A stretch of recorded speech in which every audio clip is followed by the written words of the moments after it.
다음 순서는 서울대학교의 김건희 교수님이 Overview and Recent Progress of Continual Learning 라는 주제로 발표를 하도록 하겠습니다. 김건희 교수님은 여기 그 한국인공지능학회 그 프로필에 나오지 않았는데 카이스트 출신입니다. 카이스트 기계공학과를 졸업하시고 그리고 졸업하시고 뭘 하셨는지 잘 모르겠어요. 그렇지만은 2009년도에 CMU에 가셔서 전공을 바꾸셨습니다. 전산학으로 바꾸셔서 2013년도에 박사를 받고요.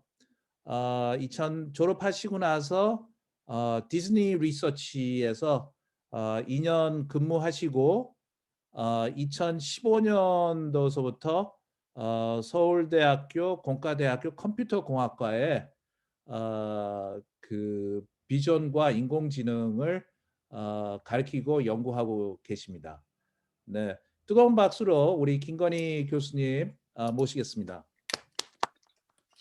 안녕하세요. 방금 소개받은 김건희라고 합니다. 예, 유창동 교수님께서 너무 잘 설명을 해주셨는데요. 제가 중간에 빈 시간에는 뭘 했냐면 제가 카이스트에서 기계공학부에서 제가 석사까지 하고요. 그 다음에는 병역특례로 키스트라고 이제 한국과학기술연구원에서 병역특례를 했습니다. 근데 제가 병역특례 할 때만 하더라도 5년이었거든요. 그래서 그때는 5년을 거기서 일하고 그 다음에 이제 유학을 갔습니다. 예. 제가 키스트에 있었을 때는 주로 로봇 쪽을 했는데 권인소 교수님은 잘 아시겠지만 이제 지금은 고려대 가신 정우진 교수님이랑 같은 팀에 있어가지고 제가 그때는 로봇을 했는데 그 당시만 해도 저희가 서비스 로봇 프로젝트를 했는데 로봇이 잘 안 되는 가장 큰 이유가 뭐냐면 이제 주변 환경을 인식하는 게 특히 서비스 로봇 같은 경우에 주변 환경을 인식하는 게 좀 필요하다. 그래서 결국엔 시각 인식이 핵심이다라고 해가지고 제가 병역특례 끝날 때쯤 해가지고는 컴퓨터 비전을 그때부터 조금씩 했고요. 그래서 결국에 유학 갈 때는 이제 그 컴퓨터 비전을 전공으로 유학을 갔었습니다. 그래서 막상 미국에 가봤더니 그 컴퓨터 비전이 저는 로봇에 쓸 걸 예상하고 이제 그때는 갔었는데 미국에 갔더니 그 당시에는 그래도 인터넷 관련된 웹 검색이나 뭐 이런 거 관련된 컴퓨터 비전 기술이 훨씬 더 연구를 많이 하더라고요. 미국에서는. 아무래도 그쪽에 강점이 있었고 그 당시에는 로봇이 항상 업다운이 있는 것 같긴 합니다. 업다운이 있는데 그때는 하여튼 인터넷 쪽이 워낙 핫해가지고 제가 컴퓨터 비전을 이제 인터넷 관련된 사진 그런 동영상 그쪽 위주로 하다 보니까 어떻게 컴퓨터공학부로 이제 가게 됐습니다. 그래서 결국엔 여기까지 왔는데요. 예, 권인소 교수님이랑 너무 그 커리어 트랙이 비슷하네요. 네, 학교도 또 동문이잖아. CMU 동문이네. 예. 하여튼 감사합니다. 발표 좀 시작해 주시죠. 네. 예, 감사합니다. 예, 저 그러면은 다 끄겠습니다. 예, 홈페이지 제 영상을 공유하도록 하겠습니다.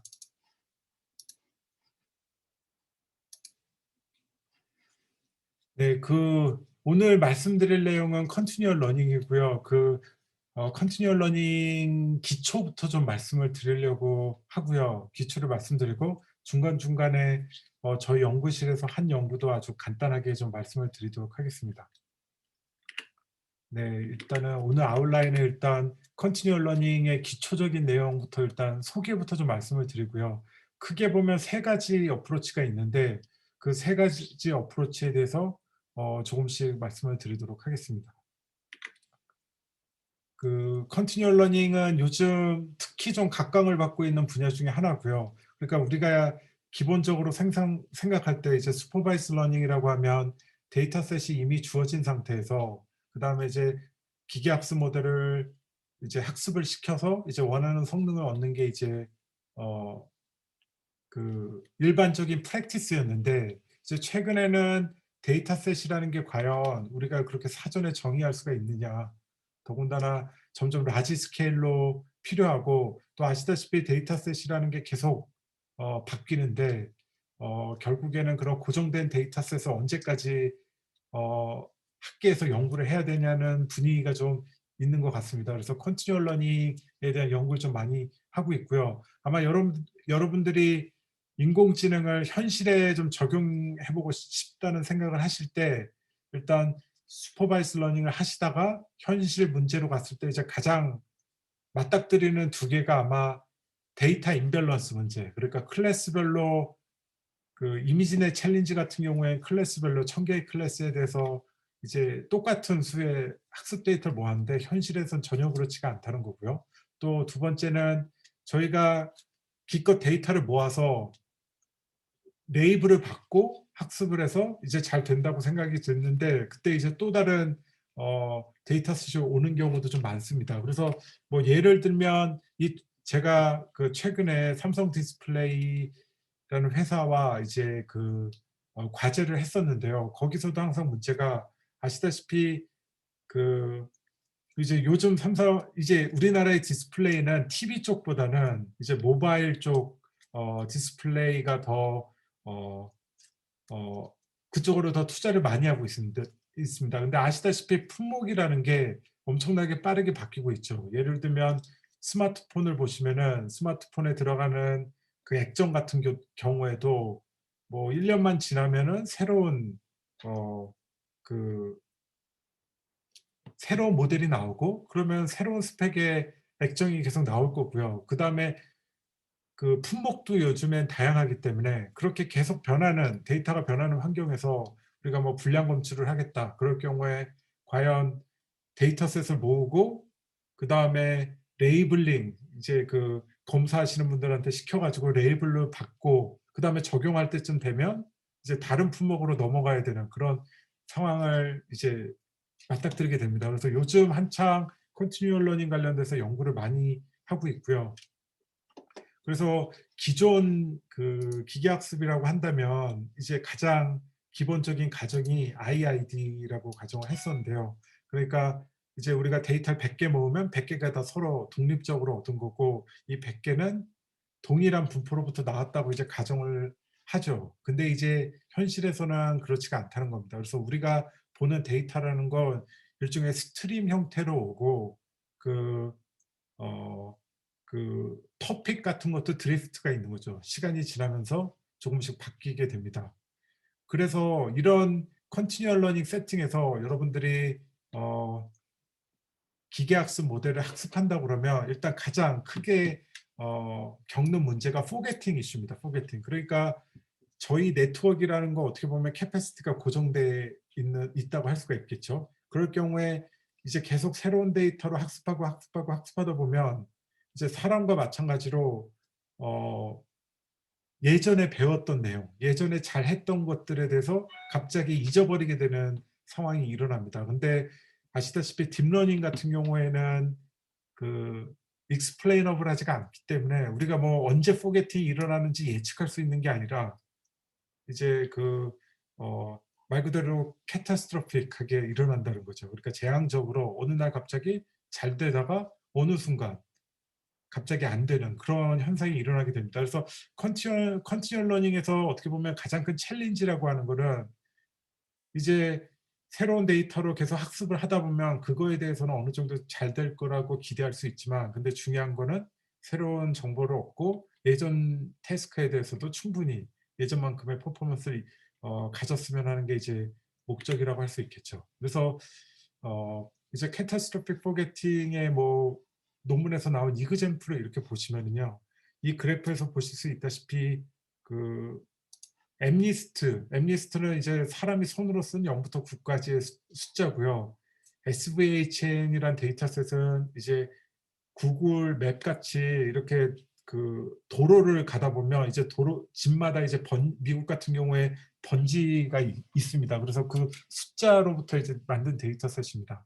그래서 요 왼쪽 그래프에서 보시면은 요 넌이라고 한 거는 여러분들이 컨티뉴얼 러닝 그 알고리즘을 적용하지 않은 일반적인 상황입니다. 그래서 처음에는 MNIST 이미지만 쭉 보여주다가 그 다음에 이제 5번째 5의 10승 정도 이터레이션에서 이제 새로운 그 데이터셋을 이렇게 보여주기 시작하면은, 그러니까 MNIST를 분류하는 그 정확도가 갑자기 뚝 떨어진다는 거죠. 그러니까 MNIST 볼 때만 하더라도 거의 1에 가까운 90%를 훨씬 상회하는 애큐러시를 보이다가 이제 5 이후에는 MNIST 데이터셋을 이제 못 보는 거고 이제 SVHN 데이터셋만 계속 보여주니까 이제 갑자기 잊어버리는 거죠. 오른쪽 같은 경우에는 이제 보시다시피 SVHN이 좀 더 어려운 태스크입니다. 어려운 데이터셋입니다. 그래서 SVHN으로 좀 길게 일단 학습을 했죠. 그래서 애큐러시가 계속 올라가는데 그 이후에 갑자기 MNIST만 보여주면 SVHN에 대한 그 클래시피케이션 성능이 갑자기 확 떨어지는 걸 여러분이 보실 수가 있습니다. 그래서 여러분들이 컨티뉴얼 러닝을 한다고 했을 때 우리가 어떻게 보면은 기대하는 바입니다. 이상적인 컨티뉴얼 러닝은 무엇일까? 이제 그거에 대한 요약인데요. 이 페이퍼 아래쪽에 소개된 페이퍼에서 나온 내용입니다. 그래서 사람 수준의 사람과 같은 컨티뉴얼 러닝을 도달하기 위해선 뉴럴 네트워크의 이제 다음 특성을 가졌으면 좋겠다. 첫 번째는 말씀드린 대로 캐타스트로픽 포게팅을 안 겪었으면 좋겠다는 거고요. 두 번째 거는 어떻게 보면 좀 챌린징하죠. 파지티브 포워드 트랜스포입니다. 그러니까 우리가 계속 새로운 타입의 데이터가 오고 새로운 태스크를 계속 배우는데 예전에 저희가 예전 태스크로부터 배운 정보들이 있지 않습니까? 그 지식을 트랜스퍼를 하겠다, 앞쪽으로. 그러니까 예전에 내가 배운 지식을 새롭게 배운 지식에 활용을 해가지고 좀 빨리 배우겠다. 어떻게 보면 근데 이제 이게 중요한 거는 여러분들이 날리지 트랜스퍼를 할 때 이제 도움이 안 되는 날리지는 절대 트랜스퍼하는 게 아니고 도움이 되는 것만 딱 선택을 해가지고 이제 포워드 트랜스퍼를 하는 거죠. 그래서 이건 어떻게 보면은 요즘 하는 퓨샷 러닝이나 메타 러닝에서 다루는 것도 좀 이거라고 볼 수가 있겠죠. 그러니까 새로운 태스크에 대해서 소수의 데이터만으로 이제 배울 수 있도록 하겠다. 그게 어떻게 보면은 요즘 트랜스퍼 러닝, 메타 러닝, 퓨전 러닝에서 원하는 바고요. 그건 이제 포지티브 포워드 트랜스퍼가 잘 되는 상황이죠. 세 번째는 어떻게 보면은 훨씬 더 챌린징한 내용입니다. 그건 뭐냐면 새로운 데이터를 계속 보잖아요. 그래서 새로운 데이터로부터 얻은 정보를 도움이 되는 정보를 백워드 트랜스퍼, 그러니까 예전 태스크를 더 잘하게 하도록 이제 트랜스퍼 하겠다는 건데 어떻게 보면 3번은 훨씬 어렵죠. 왜냐하면 우리 1번에서 아니 예전에 배운 걸 잊지만 않아도 다행인데 근데 3번에서는 어떻게 보면은 예전에 배운 태스크를 더 잘하길 원하는 거죠. 그래서 말 그대로 이거는 이제 컨티뉴얼 러닝 알고리즘이 이런 걸 만족하면 좋겠다 이렇게 볼 수 있겠습니다. 그래서 사람의 놀라운 능력 중에 하나도 이제 날리지 트랜스퍼를 한다는 것도 되게 놀라운데 근데 중요한 거는 파지티브 그러니까 도움이 된다고 생각되는 날리지 트랜스퍼만 하고 도움이 안 된다고 생각되는 건 그러니까 기똥차게 이제 딱 막죠. 그래서 예를 들면 여러분들이 어렸을 때 자전거를 잘 탔다고 했을 때 예를 들어서 오토바이를 한 번도 탄 적이 없다고 가정을 해보죠. 근데 여러분은 한 10분 정도만 이제 한번 타보면은 이제 곧잘 탑니다. 오토바이를. 그게 가능한 이유는 여러분들이 예전에 자전거를 탔던 경험을 트랜스퍼해서 그게 가능한 건데 근데 트랜스퍼하는 것도 놀라운데 여러분들이 오토바이를 타는 순간 좀 타보면서 아 이런 부분은 내가 자전거에서 배운 거를 트랜스퍼 해야 돼. 아 이 부분은 자전거와 오토바이가 다르니까 내가 자전거에서 타듯이 하면 안 돼. 그거를 말로 이렇게 정확히 나누긴 참 애매한데 그거를 여러분도 설명하기 어렵지만 하여튼 그거를 나누어 가지고 파지티브 트랜스퍼만 한다는 겁니다. 그래서 이게 참 어떻게 보면 이상적인 기계학습이라고 좀 할 수 있겠습니다. 그리고 네 번째는 태스크 프리인데 요거는 태스크 레이블 그러니까 이제 데이터가 쭉 오고 있는데 지금은 첫 번째 태스크에 대한 데이터가 오고 있어. 그 다음에는 지금부터는 이제 두 번째 태스크에 대한 데이터를 줄 거야. 그런 식으로 레이블이 없는 경우입니다. 그래서 그러니까 언제 도메인 시프트가 일어나는지를 우리가 알려주지 않아도 기계학습 알고리즘이 잘 대응하기를 우리가 기대한다고 볼 수 있겠습니다. 그래서 컨티뉴얼 러닝 방식을 이렇게 크게 보시면은 세 가지 방식이 있습니다. 세 가지 방식인데 첫 번째는 레귤러라이제이션 방법이 있고 두 번째는 리플레이 방법이고요. 세 번째는 익스펜션 기반의 방법입니다. 그래서 기존의 컨티뉴얼 러닝은 다 이 중에 하나 혹은 이들 아이디어를 섞은 거라고 볼 수가 있겠죠. 첫 번째 레귤러라이제이션 메소드라는 거는 뭐냐면은 그러니까 캐타스트로픽 포게팅을 겪게 되는 이유는 제가 예전 태스크에서 잘 배운 파라미터 세터가 있다고 한번 가정을 해보죠. 근데 새로운 데이터에 대해서 제가 파라미터 세터를 계속 새로운 데이터로 업데이트하고 하다 보면 예전에 잘하던 옵티멀 파라미터에서 점점 멀어지게 되겠죠. 그래서 여러분들이 레귤러라이제이션을 줘가지고 예전 파라미터를 고려해가지고 그러니까 새로운 데이터에 대해서 바로바로 그냥 세터를 업데이트하지 말고 예전 파라미터를 고려해서 이제 레귤러라이제이션을 걸어주는 게 이제 레귤러라이제이션 기반 방법이고요. 리플레이 방법은 훨씬 좀 더 직관적입니다. 그러니까 우리가 이제 메모리를 이제 가지고 있습니다. 가지고 있으면서 여기에 예전에 저희가 봤던 이그젬플을 이제 중요한 것들을 이제 저장을 해놓는 거죠. 저장을 하고 그다음에 새로운 데이터가 왔을 때 이제 여러분이 미니 배치를 구성할 때 뭐 예를 들어서 반은 새로운 데이터고 반은 이제 메모리에서 가져온 예전 데이터를 이제 같이 보여줘서 그걸로부터 이제 파라미터 업데이트하는 겁니다. 그러니까 주기적으로 예전에 봤던 예전 태스크에 대한 이그젬플을 계속 보여줌으로써 이제 잊지 않는 방법이고요. 세 번째는 이제 네트워크를 익스펜션하는 방법입니다. 그러니까 A라는 네트워크가 있고 그게 예전 태스크에 대해서 되게 잘했다고 하면 우리가 새로운 태스크가 왔을 때는 이제 네트워크의 캐패시티를 좀 늘리는 거죠. 그리고 뭐 예전에 배웠던 건 뭐 네트워크는 프리즈를 할 수도 있고 뭐 프리즈를 안 할 수도 있지만 그런 식으로 하다 보면 근본적으로 여러분들이 캐타스트로픽 포게팅을 피할 수가 있을 것입니다. 그래서 이게 주로 세 가지 방법인데 현실에서는 두 번째 리플레이 메소드를 이기는 게 참 쉽지는 않습니다. 그러니까 두 번째 방법이 되게 간단하면서도 어떤 알고리즘을 쓰는 거에 비해서도 되게 좋은 성능을 보입니다. 현실에서는. 그래서 여러분들이 만약에 컨티뉴얼 러닝을 하겠다. 그럼 아이디어는 되게 간단하지 않습니까? 메모리. 그러니까 예전 데이터를 어느 정도 킵해놓고 있다가 이제 그걸 주기적으로 계속 모델한테 보여줘서 걔에 대해서 이제 잊지 않고 걔에 대해서도 계속 학습을 하도록 한다고 하면 피할 수가 있겠죠. 그래서 여러분이 뭐 현실에서는 메모리를 되게 크게 가져가고 그리고 메모리에서 주기적으로 샘플링하는 방식만 잘 조정한다고 하면 그 두 번째 방법을 현실에서는 이기가 참 어렵다. 물론 캐패시티 이슈는 있습니다. 여러분이 네트워크 모델을 결정하는 순간 네트워크 모델의 캐패시티는 정해질 거고요. 뭐 무한정 계속 새로운 데이터를 계속 준다고 하면 어느 순간에는 이 캐패시티를 넘어가서 이 모든 데이터를 다 배우기 어려울 수도 있을 것입니다. 그래서 이거는 익스펜션 베이스드 메소드가 경우에 따라서는 필요할 수도 있습니다. 근데 또 이제 익스펜션 베이스드 메소드가 항상 그 공격을 받는 거는 이제 계속 네트워크를 증가만 해 나가면 그러면 네트워크가 계속 커지는데 근데 현실에서 네트워크 쓰려고 하면은 뭐 경량화도 큰 이슈고 최대한 파라미터도 줄이고 속도도 빨리 하는 게 중요한데 그렇게 계속 키워 나가면 언제 그러면 줄이는 건 안 할 거냐 그리고 언제 좀 더 효율화는 어떻게 할 거냐 그런 이슈가 좀 남아 있겠죠. 레귤러라이제이션 방법은 요즘은 상대적으로 이 뒤 두 방법에 비하면은 좀 덜 쓰인다고 볼 수 있겠습니다.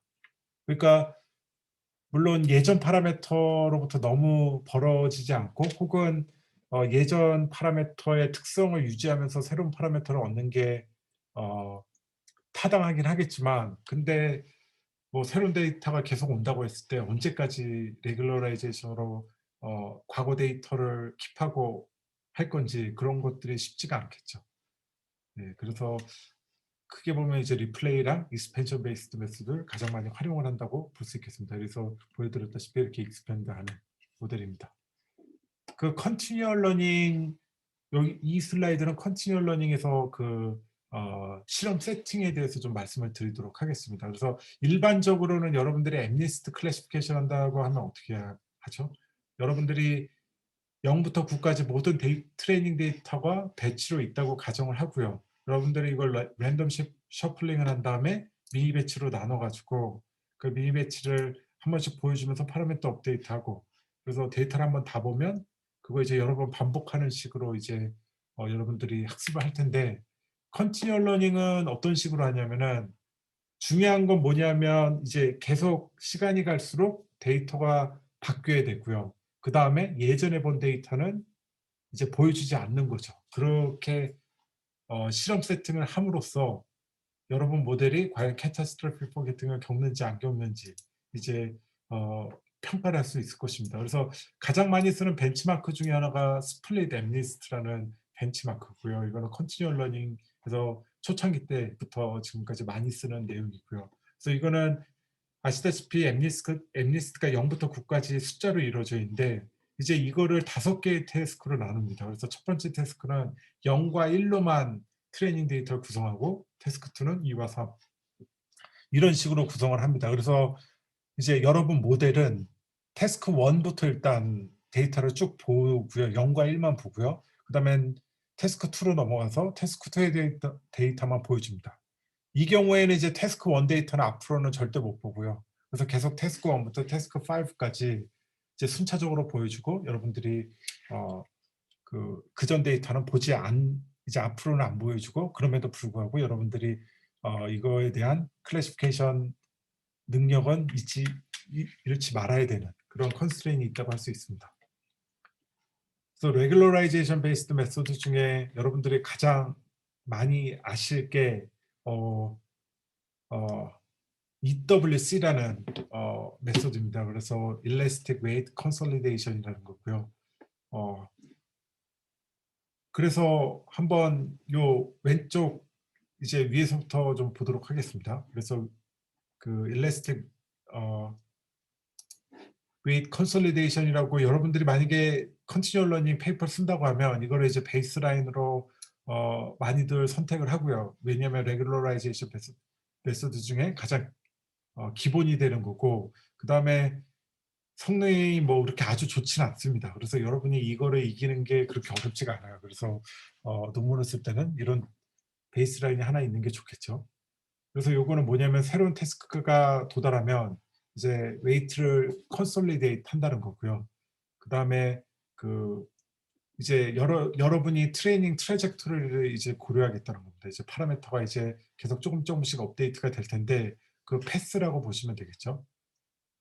그래서 예를 들어 가지고 여러분이 첫 번째 태스크를 배웠다고 해보죠. 그러니까 아까 전 슬라이드에서 말씀드린 뭐 스플릿 엠니스트 같은 경우에 태스크 1을 일단 배웠다고 해보죠. 그 경우에 파라미터가 세타 A, 옵티멀 파라미터가 세타 A로 이제 학습이 됐다고 한번 가정을 해보겠습니다. 그럴 경우에 이 메소드가 관심 있는 내용은 이제 컨티뉴얼 러닝을 위해서 이제 세타 A부터 이제 계속 파라미터를 업데이트해 나가야 할 텐데, 어떤 트래젝토리로 업데이트하는 게 좋을 거냐, 그거에 대한 내용입니다. 그래서 만약에 요거는 이제 여러분의 이해를 돕기 위해서 페이퍼에 이제 나온 그림이고요. 그래서 여기서 3가지 패스가 존재하는데, 이제 블루 패스는 뭐냐면 여러분들이 어떠한 레귤러라이제이션도 안 걸어주는 거죠. 그래서 만약에 여기서 회색 영역이 태스크 A가 낮은 에러를 보이는 영역이라고 한번 가정을 해보고요. 요 노란색, 밝은 노란색이 태스크 B에 대한 낮은 에러를 가지는 영역이라고 한번 가정을 해보겠습니다. 그럴 경우에 여러분이 그냥 학습을 한다고 하면 어떻게 되겠습니까? 세타 A에서 바로 B 영역에 옵티멀한 파라미터 로케이션으로 바로 가겠죠. 그러면은 이제 이 그림에서 보다시피 그 태스크 A에 대해서 낮은 에러를 보이는 영역을 벗어났기 때문에 이제 안 좋아질 거라는 얘기입니다. 그리고 녹색은 뭐냐면은 이제 여러분이 그 L2 페널티를 줬다고 한번 가정을 해보죠. 그러니까 세타이에서 이제 새로운 파라미터에 대해서 사이에 이제 L2 놈을 줬다고 한번 가정을 해보면 이거는 어떻게 보면은 그 세타이에서 멀어지는 걸 좀 늦춰주는 효과가 되겠죠. 근데 그냥 늦춰주기만 하면 이제 뭐 여기서 보다시피 이도저도 아닌 영역으로 갈 확률도 꽤 높겠죠. 그래서 이 페이퍼에서 원하는 이상적인 상황이라는 건 뭐냐면 만약에 A와 B 모든 태스크에 대해서 낮은 에러를 기록하는 그러니까 일종의 인터섹션이 존재한다면 그쪽으로 이제 가는 게 좋을 것이다. 이게 이제 그래서 이 페이퍼의 목적은 어떻게 하면 이 빨간색 트래젝토리를 로 이제 파라미터 업데이트 할 것이냐 그거에 대한 걸 다루고 있다고 볼 수 있겠습니다. 네, 그래서 일단은 여기 프로블럼 세팅을 보시면 데이터셋이 D1부터 DN까지 있다고 한번 가정을 해보겠습니다. 그 다음에 이제 주어진 오더로 이제 모델은 데이터를 한 번씩밖에 못 본다고 한번 가정을 해보겠습니다. 그래서 요 지금 1, 2, 3, 4 해서 n까지 요거는 이제 태스크라고 일단은 보시면 되고요. 그러니까 D1이라는 건 태스크 1에 대한 데이터, 태스크 2에 대한 데이터 이렇게 해서 n까지 이렇게 있다고 보실 수가 있겠습니다. 그래서 T1 콜론 I 한 다음에 스타라는 건 여러분이 그 I 태스크까지 봤을 때의 웨이트 그때까지 이제 최적화된 웨이트라고 한번 가정을 해보겠습니다. 그래서 이거는 기본적으로 베이시한 포뮬레이션을 따르기 때문에 일단 포스테리어를 구하는 걸로 그러니까 D1과 D2가 주어졌을 때 세타의 라이클리후드 중에 이제 최대를 기록하는 세타를 찾겠다. 이제 이게 목적이라고 할 수 있겠고요.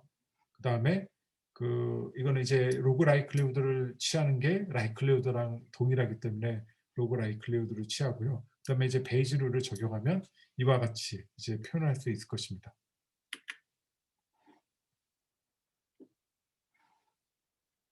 그래서 결국에는 여러분이 이게 지금 아시다시피 베이지안 포뮬레이션으로 하면 온라인으로 배우는 거를 좀 되게 자연스럽게 표현할 수가 있습니다. 그러니까 어떻게 되냐면 여러분이 파라미터 세타에 대해서 프라이어가 가지고 있고요. 그 다음에 새로운 데이터를 봅니다. 새로운 데이터를 보면 여러분 프라이어와 새로 본 데이터와의 라이클리후드로부터 포스테리어를 예측을 하죠. 그럼 일종의 그게 그 파라미터가 여러분의 새로운 프라이어가 되는 거고 그 프라이어로부터 또 이제 새로운 데이터를 보면 그 라이클리후드와 여러분의 프라이어를 고려해서 다시 포스테리어를 얻고 그래서 베이시안이 사람이 어떻게 보면은 그 계속 경험을 쌓아가면서 배우는 그런 그걸 잘 모델링하는 그 프레임워크라고 볼 수가 있겠습니다. 그래서 결국에는 저희가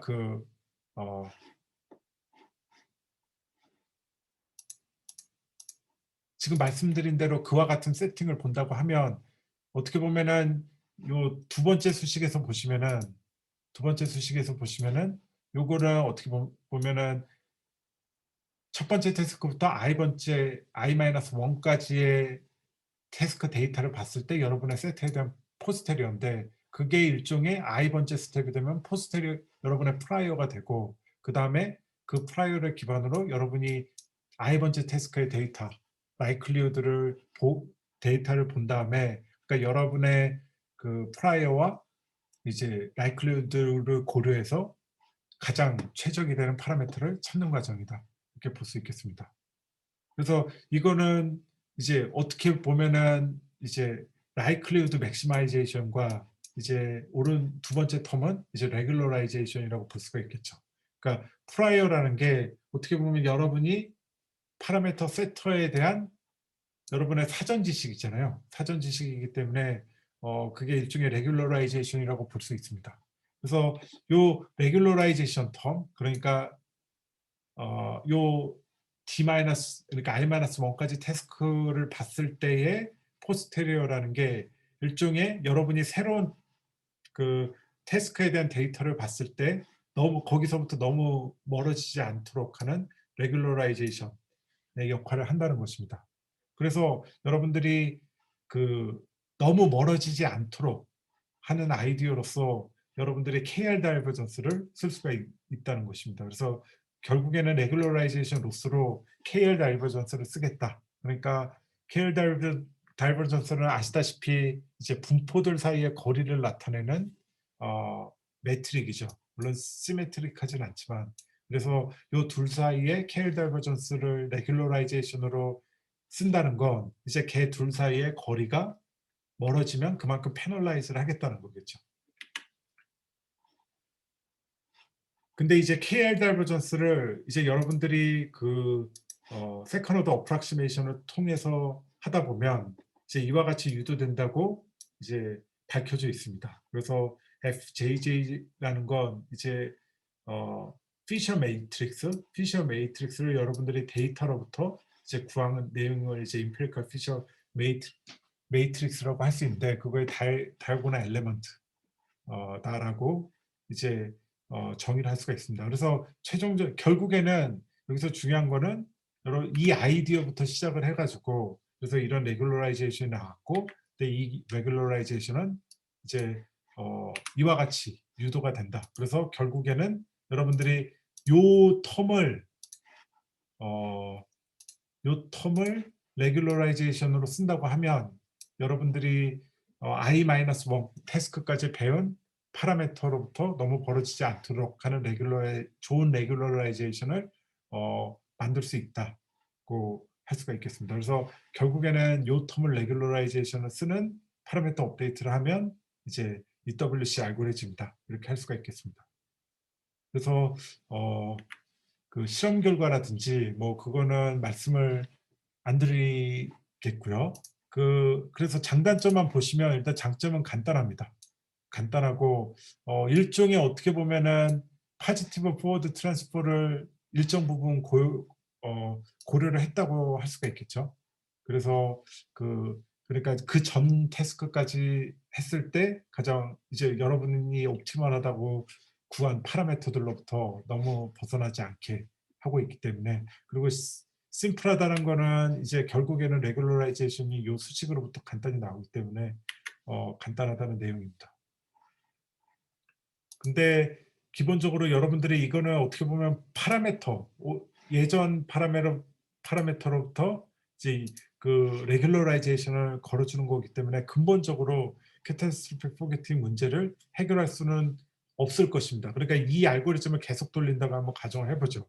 그리고 n이 뭐 100번째 태스크까지 이걸 계속 돌린다고 했을 때 결국에는 레귤러라이제이션을 통해서 예전 파라미터로부터 좀 덜 벗어나게 하겠지만 근본적으로 해결할 수 있는 문제는 아니다 할 수 있겠죠. 그러니까 어느 정도 해결할 수 있는 내용이고, 그 다음에 여러분이 이제 태스크 바운더리가 명확히 주어지면 이제 파라미터 컨솔리데이션을 이제 할 수가 있을 텐데, 근데 이제 태스크 프리 세팅이라고 했을 때는 언제 이걸 수행해야 될지 명확하지 않을 수 있다는 것입니다. 그다음에 이제 리플레이 베이스드 메소드에 대해서 좀 말씀을 드리도록 하겠습니다. 네, 시간이 한 30분 지났는데 요거는 좀 중간에 이제 저희 알고리즘, 그러니까 리플레이 메소드 개요부터 일단 좀 말씀을 드리도록 하겠습니다. 리플레이 메소드. 제가 이제 앞서 설명했다시피 이제 그 예전 태스크에 대한 데이터를 여러분들이 저장을 해놓다가 이제 새로운 태스크에 대한 데이터와 함께 이제 미니 배치를 구성을 해가지고 그걸로부터 이제 파라미터를 여러분의 딥 뉴럴 네트워크에 파라미터를 업데이트하면 좋겠다. 그게 이제 기본 아이디어고요. 그래서 보시다시피 근데 이제 예전 데이터를 뭐 다 저장할 수는 없겠죠. 그래서 가장 대표적인 데이터만을 저장을 해놨다가 이제 주기적으로 리플레이를 하겠다는 아이디어고요. 이거는 어떻게 보면 우리 뇌에서 이루어지는 기억을 위해 이루어지는 것과 좀 비슷하다고 합니다. 그래서 단기 기억은 이제 히포캠퍼스라는 곳에 저장이 되고요. 그 다음에 이제 저희 장기 기억이라는 건 이제 콜텍스 이제 대뇌 피질에 이제 각인이 되겠죠. 근데 그 과정을 보시면 여러분이 그 단기 기억에 있는 데이터가 이제 히포캠퍼스에 있다가 걔가 이제 넘어가는 경우도 있겠지만, 근데 어떻게 보면 우리 뇌는 제너러티브 리플레이를 하는 게 더 맞다고 할 수가 있습니다. 그러니까 여러분의 히포캠퍼스가 진짜 데이터를 그대로 저장하고 있다고 할 수는 없고, 일종의 그 리컨스트럭션이 일어나는 거죠, 여러분 뇌에서. 그래서 뭐 기억이 조작될 수도 있고, 물론 장기 기억으로 넘어간 상태에서 조작이 될 수도 있지만, 그 히포캠퍼스에 저장된 그 데이터가, 여러분 본 데이터가 그대로 존재하는 게 아니라 일종의 히포캠퍼스가 리컨스트럭트한 데이터가 이제 대뇌 피질로 넘어간다고 할 수 있겠죠.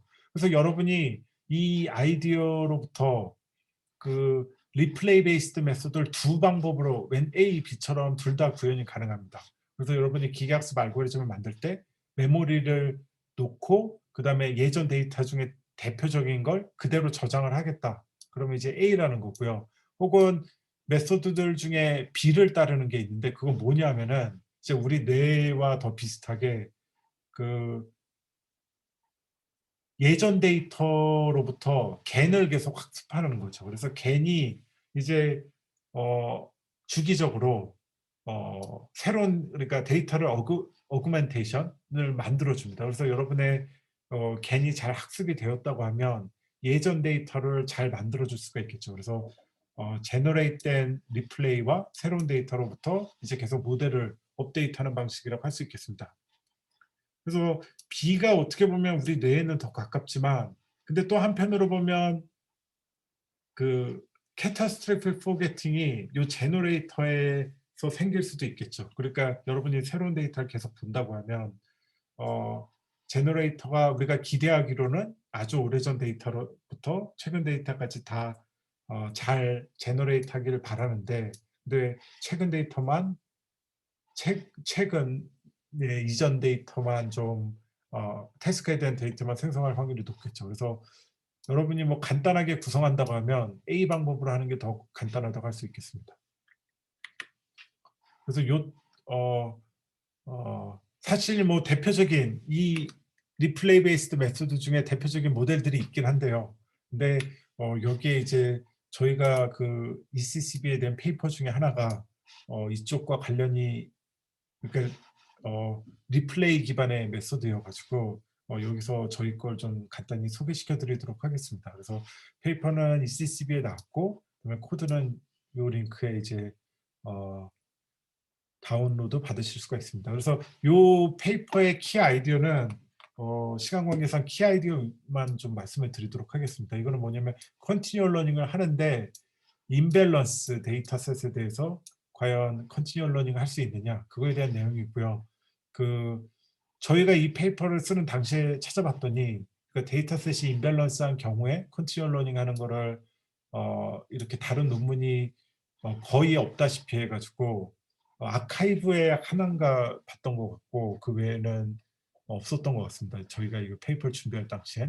그래서 리플레이 방식인데 어떻게 리플레이 메모리를 구성할 거냐에 대해서 초점을 맞춰가지고 임밸런스 컨티뉴얼 러닝에 대해서 이제 좀 다룬 내용입니다.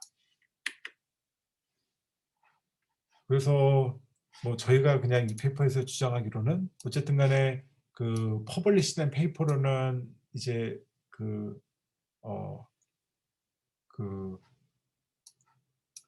일단은 첫 스타팅 포인트는 이거였습니다.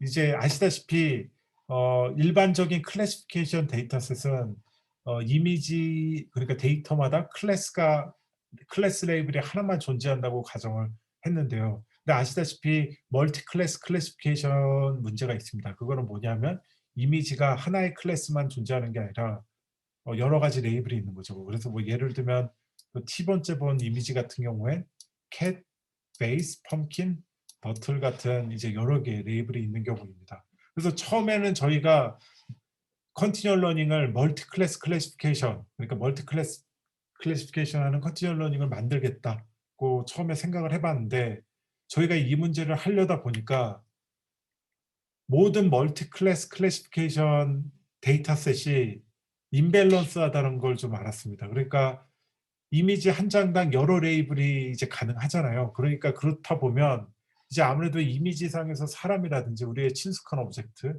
뭐 개라든지 이런 게 좀 압도적으로 많이 존재합니다. 그래서 그 MS 코코 데이터셋도 마찬가지고요. 그 외에 하여튼 멀티 레이블 데이터셋을 보시면 여러분들이 레이블별로 히스토그램을 만들어 보면 롱테일하지 않은 것이 없습니다. 그래서 결국에는 저희가 멀티 레이블 데이터셋에 대한 그 컨티뉴얼 러닝을 하려면 두 가지 이슈를 풀어야 된다. 그러니까 예전 컨티뉴얼 러닝에 하다시피 캐타스트로픽 포게팅 이슈도 풀어야 되고, 근데 중요한 건 이런 롱테일 디스트리뷰션.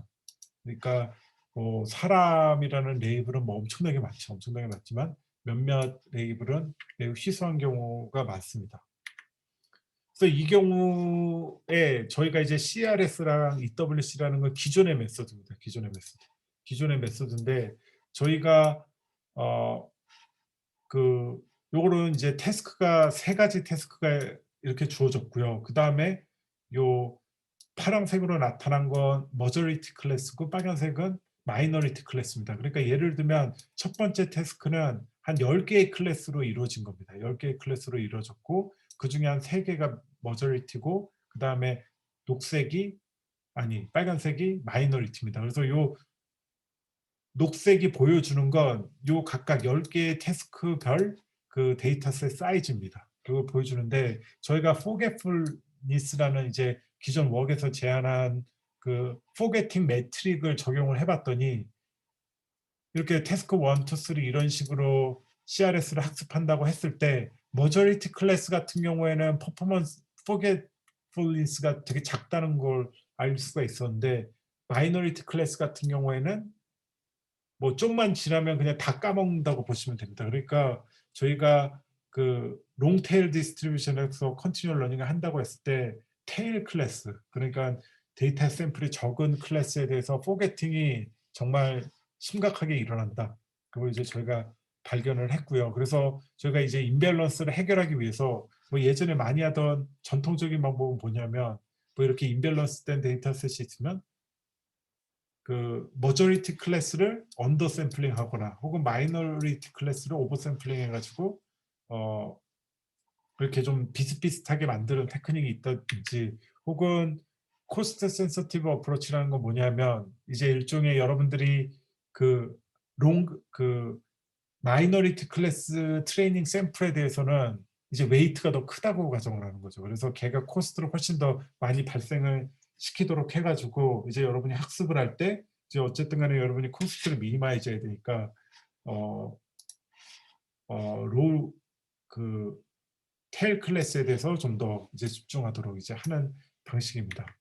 그래서 저희가 제안한 방법은 뭐냐면 이제 레저버 샘플링은 뭐냐면 기본적인 여러분 메모리 그 베이스드 컨티뉴얼 러닝을 했을 때 그 데이터 스트림이 주어졌을 때 여러분의 메모리를 어떻게 구성하느냐 했을 때 일반적으로 레저버 샘플링을 통해서 이제 구성을 합니다. 이건 뭐냐면 인풋 데이터를 유니폼하게 샘플링 해가지고 여러분 메모리를 구성한다고 보시면 됩니다. 근데 이제 이렇게 하면 단점이 뭐냐면 여러분들이 유니폼하게 샘플링을 하다 보니까 그 테일 클래스가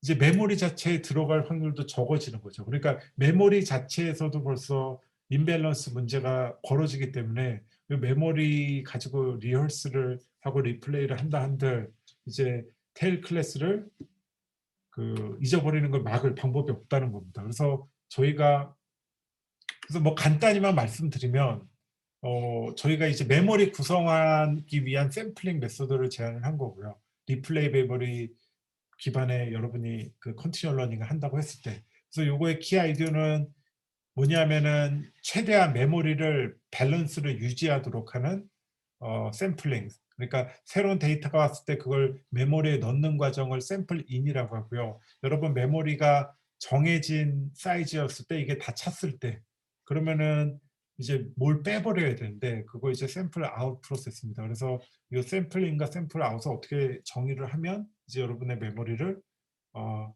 컨티뉴어스하게 아니 그러니까 좀 밸런스되게 유지할 수 있다. 그거에 대해서 이제 제안한 내용이었습니다. 그래서 그 실험 결과만 좀 간단히 말씀을 드리면 그 코코 시퀀스라는 건 뭐냐면 MS 코코 데이터셋을 시퀀셜하게 저희가 만든 거고요. 그렇게 했을 때 요 오른쪽에 보면 멀티태스크라는 거 이제 온라인 세팅이 아닙니다. 그러니까 우리가 기본적으로 가정하기로는 데이터 스트림이 딱 정해져 있고 모든 기계학습 알고리즘은 이제 데이터를 한 번밖에 못 본다가 기본 아이디어인데 요 오른쪽에 보여주는 거는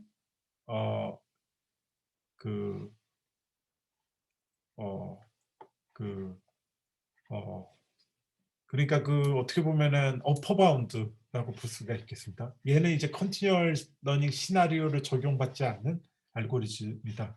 그래서 저희가 이제 그 F1 스코어를 측정을 해봤더니 이게 이제 기존 방법들인데 그것들에 비해서 저희가 제안한 알고리즘이 성능이 훨씬 높았고 그리고 오프라인으로 돌리는 그러니까 배치 러닝을 한 알고리즘보다도 성능이 좋았다고 이제 그 결과를 얻었습니다. 그래서 여기 실험은 태스크 프리여 가지고 언제 이제 인풋 스트림에서 언제 태스크가 바뀌는지는 레이블이 없고요. 그래서 온라인 세팅이라는 건 뭐냐면 데이터 스트림이어 가지고 데이터를 여러분이 한 번밖에 못 봅니다. 그 가정 하에서 이제 저희가 이제 실험을 했는데 이런 결과를 얻었고 그래서 그 멀티태스크 디테일은 이제 페이퍼를 참조하시면 되는데 그래서 전체 퍼포먼스는 이와 같은데 저희가 이제 구역별로 나눠봤습니다. 그래서 머저리티 클래스를 봤더니 머저리티 클래스 같은 경우에는 전통적인 샘플링 방법이 저희 거보다 좋았습니다. 왜냐하면 얘는 뉴폼 샘플링을 하기 때문에 그 머저리티 클래스가 과대표가 되겠죠. 그래서 얘에 대해서는 되게 잘 된다. 근데 좀 모더레이트 사이즈의 클래스라든지 마이너리티 클래스에서는 CRS가 이제 급격히 안 좋아지는 특성 때문에 전체를 다 했을 때는 오버올 퍼포먼스는 이와 같은 차이가 있었다. 이렇게 볼 수 있겠습니다. 그래서 이거는 뭐 멀티레이블 컨티뉴얼 러닝을 이제 처음으로 이제 다룬 내용이고요. 그걸 해결하려다 보니까 이제 그 롱테일 문제를 풀어야 된다는 걸 이제 알았고 그 다음에 데이터셋을 저희가 이제 멀티레이블 데이터셋 중에 대표적인 게 코코랑 NSU 와이드라는 데이터셋인데 그거를 이제 컨티뉴얼 러닝 버전으로 만든 거를 이제 뭐 데이터셋에서 공개한 건데 뭐 요거는 그렇게 큰 컨트리뷰션은 아닙니다. 그래서 세 번째는 이제 메모리 메인터넌스 알고리즘을 제안했고 그래서 저희가 실험 결과는 하나만 보여드렸는데 실제로는 실험을 아주 많이 해가지고 이제 PRS 알고리즘이 좋은 퍼포먼스를 거뒀다는 걸 이제 저희가 보였습니다. 그래서 리플레이 메모리 메소드는 하여튼 현실에서는 아주 강력한 그 어프로치고요. 그리고 여러분들이 메모리가 만약에 좀 크다, 충분히 크다고 가정을 하면은 이 베이스라인을 이기는 게 쉽지가 않다. 그다음에 여러분들이 메모리를 구성할 때 에피소딕 메모리 혹은 제너러티브 메모리 이런 식으로 구성을 할 수가 있는데 에피소딕 메모리는 말 그대로 데이터를 이제 저장을 하는 거고 제너러티브 메모리라는 건 아까 이그젠플처럼 겐을 통해서 뭐 제너러티브 모델을 통해서 걔가 데이터를 올드 데이터를 제너레이트하게 하는 방식인데 현실에서는 에피소딕 메모리 어프로치가 퍼포먼스도 좋고 제너러티브 메모리가 우리 뇌와는 더 가깝다 이렇게 말씀드릴 수 있겠습니다. 그래서 익스펜션 베이스드 메소드 시간 관계상 뭐 간단히만 말씀드리도록 하겠습니다. 이게 어떻게 보면 가장 처음 나온 에피소딕 그러니까 익스펜션 기반의 그 컨티뉴얼 러닝을 대응하는 메소드라고 할 수 있고요. 그래서 프로그레시브 뉴럴 네트워크라는 이름이 붙여졌고 이거는 이제 딥마인드에서 나온 페이퍼입니다. 그래서 이거는 뭐냐면 말 그대로 네트워크를 이제 주기적으로 그러니까 새로운 데이터가 오면은 이제 확장을 그러니까 네트워크 캐패시티를 아예 늘리자. 그러면은 여러분들이 캐타스트로픽 포게팅을 근원적으로 피할 수가 있겠죠. 그다음에 이 기본 아이디어는 예전 네트워크 그러니까 첫 번째 태스크가 왔을 때 그거 이제 학습을 하고 걔는 이제 프리즈가 됩니다. 프리즈가 되고 새로운 태스크가 오면 이제 이거는 태스크 프리 세팅이 아니죠. 그래서 새로운 태스크가 왔다고 이제 가정을 하면 이제 컬럼 네트워크를 이제 하나 붙이는 겁니다. 그리고 파지티브 포워드 트랜스포를 위해서 예전에 배운 네트워크에서 이제 새로운 네트워크로 이제 이와 같이 연결이 가능하고요. 근데 이제 A라는 게 있는데 A는 뭐냐면 그 어댑터라고 해가지고 그러니까 일종의 뭐 작은 fully connected 레이어 여러 개가 이제 이루어진 뭐 네트워크라고 보면 되겠습니다. 그래서 이 어댑터라는 게 아이디어는 여기저기서 많이 쓰입니다. 그래서 여러분들이 만약에 멀티링규얼 머신 트랜슬레이션 한다 그러면 뭐 처음에는 독일어, 영어 이걸 배웠다가 그다음에 그러니까 영어 독일어 배웠다가 영어 불어 뭐 영어 뭐 일본어 이런 식으로 간다 그러면 이제 어댑터만 계속 붙여가지고 새로운 언어를 대응하는 모델들이 꽤 성능이 좋습니다. 그래서 어댑터라는 건 여러분들이 그 멀티링규얼 그 트랜슬레이션에서 좀 많이 보는 아이디어인데 그래서 하여튼 기본 아이디어는 좀 여러분이 생각하는 것과 비슷하다고 볼 수가 있겠습니다. 그래서 여러분이 뭐 장점이라고 할 수 있는 거는 캐타스트로픽 포게팅을 근원적으로 피할 수가 있고 파지티브 포워드 트랜스포를 구현할 수가 있는데 근데 단점은 그러면 계속 태스크가 늘어날수록 계속 키우다 보면 이거 뭐 한없이 커지는 거냐 그런 이제 근원적인 문제가 있고 그 다음에 이제 요 메소드 같은 경우에는 태스크 프리가 아니어가지고 새로운 태스크가 지금부터 올 거야 이런 식으로 얘기를 하면 그럼 그때 이제 네트워크를 늘리면 됐는데 안 그러면 어떻게 할 거냐 그런 이제 문제가 있죠. 그래서 요거는 이제 익스펜션 기반의 그 컨티뉴얼 러닝 연구를 한 게 저희가 연구실에서 있어가지고 이제 여기서 소개를 시켜드린 건데 이거는 이제 작년 아이클리어에 나온 내용이고요. 코드는 여기 있습니다. 그래서 기본 아이디어는 뭐냐면 그 non-parametric Bayesian 뭐 많이 아실 거예요. 그래서 딜리슐레 프로세스 믹스처 모델이라고 예전부터 연구가 많이 되어 온 분야인데요. 그 결국엔 뭐냐면 이제 우리가 뭐 클러스터링 같은 거 한다고 했을 때 뭐 K를 정해주는 게 아니라 우리는 하이퍼 파라미터만 정해주고 결국에는 데이터에 따라서 그러니까 이거 컨센트레이션 파라미터가 알파라고 있는데 딜리슐레 프로세스 믹스처 모델 그거를 뭐 세게 강하게 주면은 이제 새로운 클래스를 더 잘 만들어 주는 거고 그러니까 좀만 다른 데이터가 있으면 이제 새로운 클래스터가 이제 만들어지는 거고 이제 알파를 아주 작게 주면 이게 보수적으로 만드는 거죠. 어쨌든 간에 요 DPM이라는 게 그 저희가 사전에 K를 몰라도 데이터가 오고 데이터가 서로 얼마나 다른지에 따라서 알아서 이제 새로운 클래스 만들고 새로운 클러스터 만들고 하는 그 프레임워크이기 때문에 저희가 이걸 컨티뉴얼 러닝에 적용을 해가지고 우리가 태스크 프리 세팅에서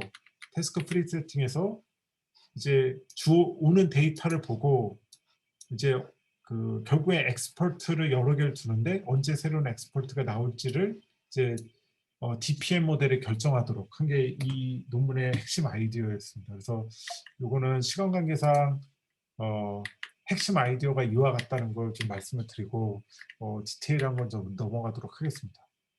그래서 기본 아이디어는 이제 그 쇼텀 메모리라고 하는 곳을 데이터 스트리밍 할 때 계속 오면은 쇼텀 메모리 라는데 저장을 해놨다가 그 다음에 이제 그 슬립을 시켜놓고 이제 요 데이터들 중에 그 기존 엑스퍼트가 대응할 수 있는 건 걔가 이제 하도록 하고 그리고 걔 가지고 기존 엑스퍼트를 업데이트하고요. 너무 다른 애가 있으면 새로운 엑스퍼트를 트레이닝하고 그런 식으로 요 전체 프레임워크는 이제 딜리슐레 믹스처 모델을 썼다고만 말씀을 드릴 수 있을 것 같습니다.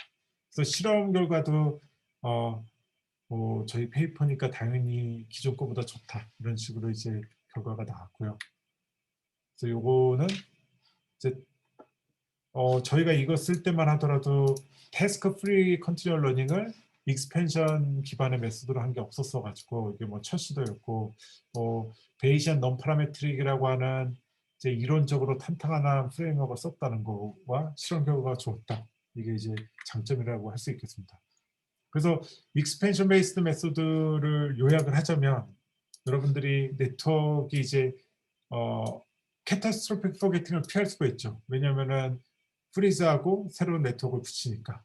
그리고 아까 어댑터에서 볼 수 있다시피 포지티브 포워드 트랜스포도 일정 부분 기존의 전 태스크에서 배운 프리즈된 뉴런으로부터 할 수가 있다는 장점이 있는데, 근데 이제 익스펜션만 다루고 언제 슈링크 할 거냐, 그거에 대한 거는 대다수의 익스펜션 베이스드 메소드가 크게 다루고 있지는 않고요. 근데 물론 휴리스틱하게 한다고 하면 그렇게 어렵지는 않게 할 수 있지만, 어쨌든 간에 필요 이상으로 계속 커질 수가 있다, 네트워크가. 그리고 네트워크가 커진다는 건 여러모로 안 좋은 문제를 야기하기 때문에 이게 이제 익스펜션 베이스드 메소드의 근원적인 문제라고 할 수 있겠습니다. 네, 그래서 예, 제 강의는 일단 여기서 마치도록 하겠습니다. 그래서 그 컨티뉴얼 러닝이 하여튼 좀 요즘 연구가 많이 되는 분야고, 여러분들도 관심을 가지고 하시면 좋을 것 같고, 그 다음에 학계에서도 페이퍼들 절대 숫자도 계속 증가하고 있기 때문에, 그리고 많은 오피니언 리더들, 그분들도 이제 모두 다 하시는 말씀이 이렇게 고정된 데이터셋, 고정된 라지 스케일 데이터셋에서 이제 학습을 한다. 이거에 대해서 이제 벗어나야 될 때가 되지 않았느냐라는 게 이제 공감되어 가지고 이쪽을 관심을 갖고 하시다 보면 좋은 결과를 얻으실 수 있을 것 같고요. 근데 저희가 막상 해보면은, 그러니까 정말 여러분이 그 메모리 베이스드 메소드를 잘 디자인하잖아요. 그런 계획이기가 쉽지가 않습니다. 그래서 새로운 알고리즘이나 뭐 페이지한 알고리즘도 좋지만, 그런 메모리 베이스드 메소드, 그리고 그 메모리가 충분히 크다고 할 때 그런 간단한 메소드 이기기가 쉽지 않다는 현실적인 문제를 말씀드리면서, 예, 제 강의는 여기서 마치도록 하겠습니다. 아유, 강연 예. 너무 감사합니다. 잘 들었습니다. 혹시 뭐 제가 먼저 질문을 좀 하겠습니다. 리플레이 메서드가 성능이 가장 좀 좋다고 말씀을 하셨고, 그리고 하는 것도 이제 좀 쉽다 이렇게 말씀을 해주신 것 같아요. 예, 예. 네. 그 방법에서 혹시 이 컨티뉴 러닝을 소개하셨을 때 예, backward transfer해서 성능이 올라가는 예, 그런 걸 말씀을 해주셨어요. 예, 예. 그 성능이 그러니까 예전에 비해서 올라가는 경우가 있을 수 있나요? 아니면은 그러니까 뭐 네, 혹시 거기에 대해서 좀 말씀을 좀. 사실 컨티뉴얼 러닝 알고리즘들이 이 포지티브 백워드 트랜스퍼까지 이제 다루는 경우는 그렇게 많지는 않고요. 사실 다들 이거 해결하는데도 좀 어려운 이슈가 있어가지고, 그러니까 예전만큼 하는 것도 어렵다. 그러니까 새로운 데이터를 계속 봤는데 예전 태스크를 더 잘하게 하는 거를 떠나서 있는 거 아니 예전만큼 하는 걸 유지하는 것도 어렵다는 게 지금 일반적으로 관측되는 거여가지고, 요 백워드 트랜스퍼 같은 경우에는 좋은 연구 토픽이라고, 예, 생각이 듭니다. 근데 이제 또 한편으로 보면 저희가 지금 컨티뉴얼 러닝을 페이퍼를 보시면, 컨티뉴얼 러닝 실험 쪽에 가서 보시면 그 실험 세팅이라는 게 좀 되게 좀 아티피셜한 경우가 많거든요. 그러니까 아까 보셨다시피 스플릿 엠리스트 같은 경우엔 이런 식으로 나눠버리니까, 이거 그러니까 엠리스트를 이런 식으로 본다는 것 자체가 좀 아티피셜하기도 하고요. 그리고 태스크도 이런 식으로 이렇게 나눴고, 근데 만약에 이런 아티피셜한 세팅을 한다고 하면 9를 가지고 영일 클래시피케이션 잘하게 하는 게 쉽지가 않을 수도 있습니다. 이거 실험적으로 보이기가. 그래서 저는 또 한편으로 챌린지라고 할 수 있는 게 이 실험 세팅도 좀 리얼리스틱, 아예 그런 페이퍼를 쓰신 분들도 있고요. 그러니까 이밸류에이션 어떻게 하자.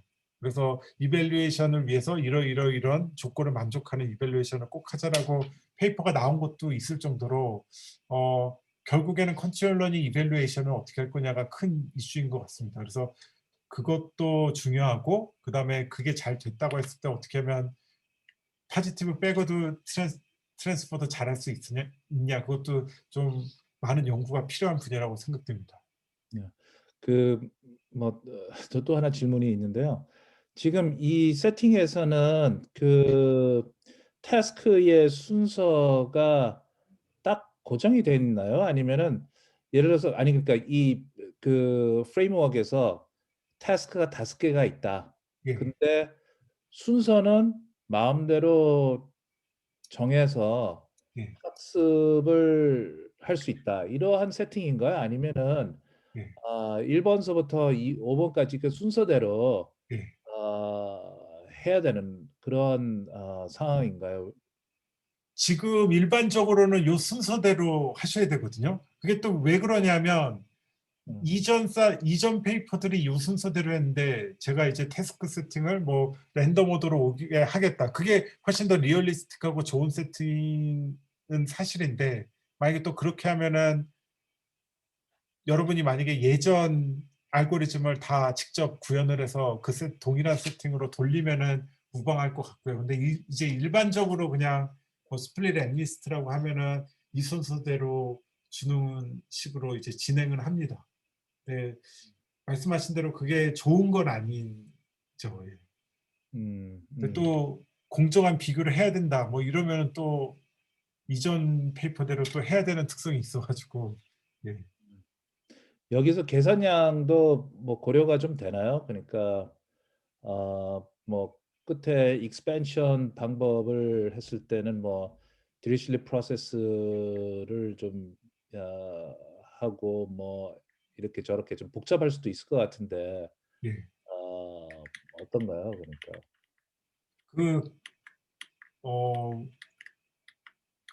물론 현실에서는 그 계산이 되게 중요하긴 한데요. 저희가 이제 많은 페이퍼를 보시면 아마 그 얘기는 따로 안 하는 경우가 좀 많습니다. 근데 이제 여러분이 만약에 정말, 그러니까 논문 주제 자체가 나는 익스펜션도 하지만 그 슈링크도 되게 스마트하게 하겠다는 게 이제 만약에 여러분 연구의 컨트리뷰션이라고 한다면 아마 그걸 좀 강조하는 것도 좋은 아이디어일 것 같습니다. 지금 여기에서 그 마지막에 그 익스펜션 하는 방법에서는 그 슈링키지, 그러니까 그 프루닝이라고 그러나요? 아니면 뭐 여기서는 뭐 어떻게 해야 되나요? 뭐 하나를 뭐 쓰고 하나를 뭐 버리고 뭐 이런 그러한 거를 좀 해야 되는 건가요? 아니면 저희가 여기서는 그러니까 믹스처 오브 엑스퍼트 개념을 써가지고 엑스퍼트를 계속 붙이는 식으로 했거든요. 그래서 저희가 뭐 서플멘터리의 뭐 휴리스틱으로 이 엑스퍼트가 계속 늘어나는데 이제 몇몇 엑스퍼트를 합치는 그런 휴리스틱도 써놓긴 써놨습니다. 그래서 결국에는 저희는 그렇게 했고, 근데 또 어떤 페이퍼들 같은 경우에 위스를 이렇게 증가하는 식으로 하자고 이제 제안하는 메소드들도 있고 이래가지고 그 슈링키지를 잘하는 것도 큰 이슈일 것 같습니다. 아니 그리고 또 여기에 좀 리던던시도 좀 있을 것 같은 생각이 조금 드는데, 엑스퍼트를 계속 만들어 나가면 이전에 있는 것들이 예. 엑스퍼트가 아닐 수도 있지 않나요? 예, 그래서 현재로서는 그냥 엑스포트 그냥 쭉 만들어 나가는데 적절한 순간에는 이제 뭐 엑스퍼트끼리 합친다든지 아니면은 뭐 엑스퍼트 셋이 이제 다시 2개로 쪼개진다든지 리오가나이즈를 하는 게 더 타당하긴 합니다. 더 타당하긴 하고요. 근데 요 연구에서는 거기까지는 일단은 다루지는 않았고요. 알겠습니다. 저만 뭐 질문 많이 했는데 시간이 지금 뭐 5시 이제 좀 넘었습니다. 예, 예. 그래서 일단 너무 훌륭한 발표 해주셔서 너무 감사드리고요. 혹시 또 뭐 저희 그 참석자 분들 중에서 혹시 질의가 있으면은 이메일로 혹시 보내드려도 괜찮을까요? 예, 예. 제가 발표 자료를 사전에 드렸기 때문에 그것도 받아보실 수 있을 것 같고요. 질문이 있으시면 언제든지 전화 혹은 제일 전화요? 저자께 여쭤보면은 전화? 쉽게 예, 답을 알겠습니다. 얻으실 수 있을 것입니다. 네. 아이고 감사합니다. 수고 많으셨습니다. 예, 경청해 주셔서 감사합니다. 네.